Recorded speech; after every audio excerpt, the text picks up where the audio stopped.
It is almost like I am on repeat or like a broken CD whenever I come on here to talk about West Indies test team. Another difficult day at the office. Rough first day. I mean, the good thing about it, we were able to get all 10 wickets on day one. But England, they managed to score over 400 runs. So that is something that it's really difficult to deal with. And when you look at it and you know where your batting is, and you see your fielders putting down 4 catches and 1 mistumping on day one alone, it's very difficult to process. Extremely difficult. And out of those 4 catches, they were all catchable, if I can put it like that. Right? Probably only one was a little bit you could say difficult. But at that level, you would expect all 4 catches to be taken. And then that one mistumping from Da Silva. It was tough. England, they were well over 300 for 5 wickets. So you can call it that we've sort of fought back a little bit, right? To bowl them out for 416. You can look at it like that, or you could look at it from this angle, saying that our bowlers, they are not really able to take specialist batsmen wickets when they are not tired, right?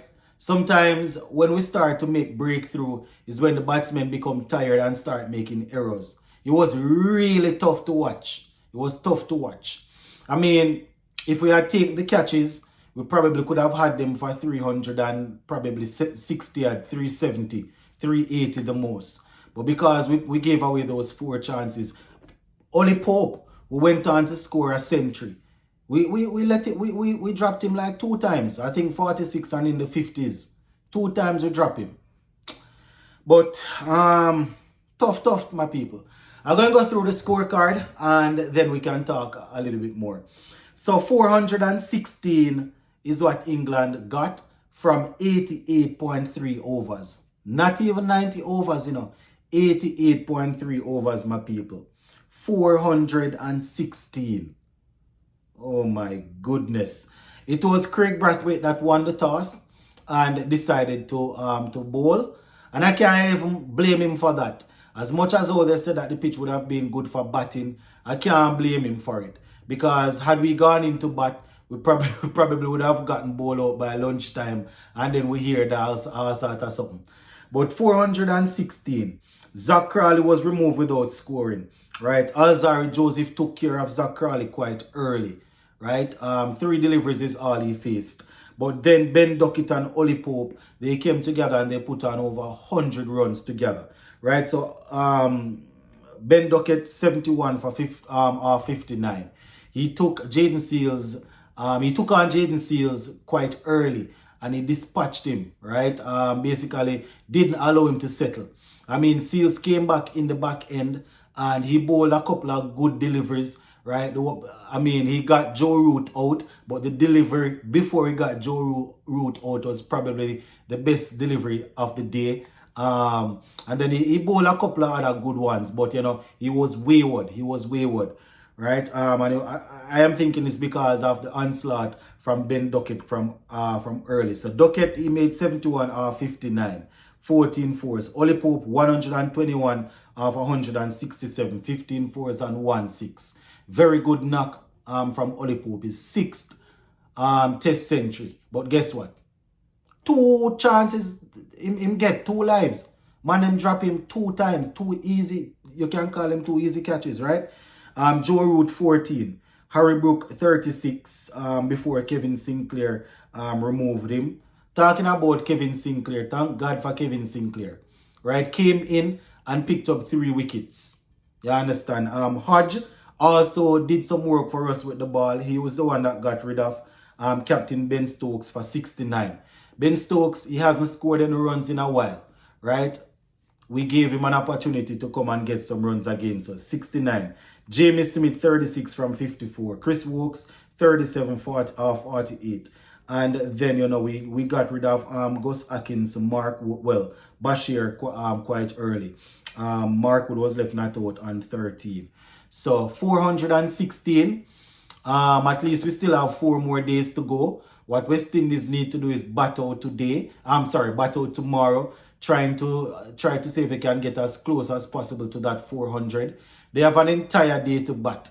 One thing I know for sure is that they won't get anywhere close to that 400, even if they battle the day. Right? It would have to be a case of Mackenzie and Arthur and probably Hodge batting majority of the day. That is the only way we get close to that total. Right? Now, I don't want to be negative, but I have to call it as how it is, right?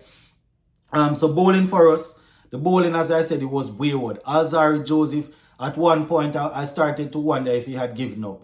It was wayward, right? A lot of short, wide. It was difficult to watch. You understand? I couldn't even make out if he was working off a plan. I couldn't say that, he was putting 6 balls here, 5 here, 6 here to try and set up the batsman. The grouping, it was all over the place. It was tough to watch, right? He still ended up with a couple of wickets. Captain Brathwaite brought him back in the last part there after when we took the new ball, and he got another wicket. So Alzarri Joseph, 3 for 98, 15.3 overs. Seals, 2 for 90, 15 overs. Another one, as I said, he was taken apart quite early by Ben Duckett. So he basically lost it, and majority of his deliveries were poor.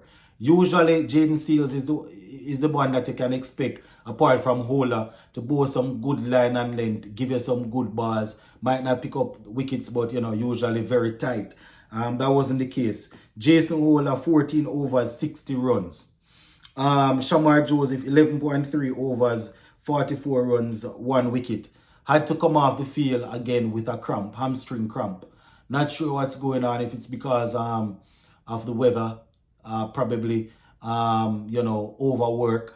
I tell you, it's exciting and nice to play Test cricket, But Test cricket is a whole nother beast, you understand? Takes a lot of fitness, especially when you're a pace bowler. But hopefully he's okay, he came back on the field, I think, after that. Kevin Sinclair, 22 overs, 73 runs, 2 wickets. I think I said that he picked up 3 wickets. That was actually 2 wickets. So 22 overs, 73 runs, 2 wickets. So he bowled majority of the overs, and then he was able to pick up some 22 overs. I said 73 runs, 2 wickets. Brathwaite bowled 3 deliveries. Hodge, he picked up 2 for 44 from 10 overs. So the spinners sort of tried to keep things down a little bit, right? They picked up four wickets in a combine of 4 wickets, and they got a couple of overs out of the way for us. So shout out to them. But it was difficult to watch, my viewers and subscribers. It was tough to watch.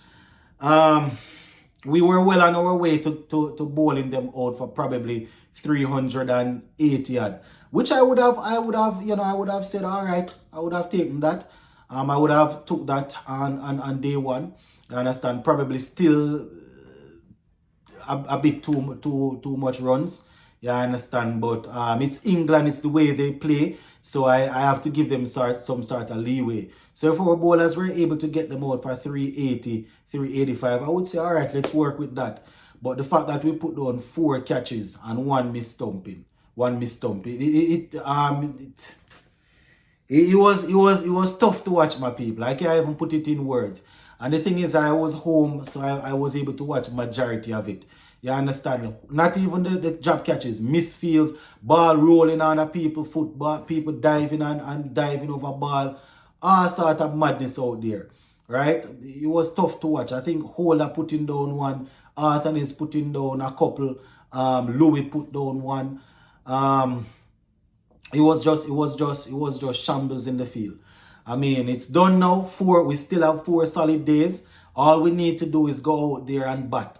You understand? Craig Brathwaite and the others said that they learned from the first test, and they are looking forward to going out there and showing what they have. So Let us see. Let us see how it will work, my viewers and subscribers. The English bowlers, they will be confident.